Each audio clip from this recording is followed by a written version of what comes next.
अल्पवयीन मुलींना देहविक्रीच्या व्यवसायात ढकलणाऱ्या दोघांना मीरा रोड पोलिसांनी अटक केली आहे। संजय सिंग आणि सरोज देवी अशी अटक केलेल्या आरोपींची नावं आहेत।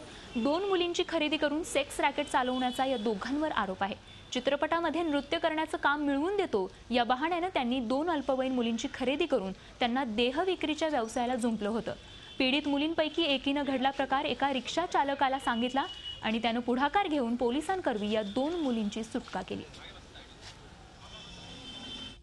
अनिल कुमार जगदंबा प्रसाद माथुर या व्यक्तीला फेसबुकवर ओळख करून एका महिलेने त्यांना काही औषधी बिया खरेदी करून आम्हाला विकण्यासाठी, म्हणजे त्यांची कंपनी आहे या विकण्यासाठी त्यांना प्रवृत्त केलं आणि त्यांनीच त्यांची लोकांकडून त्यांना बिया खरेदी करायला लावून आणि नंतर ते बिया विकण्यासाठी जे तिथे गेले असता तिथं कोणी न येता त्यांची फसवणूक केली।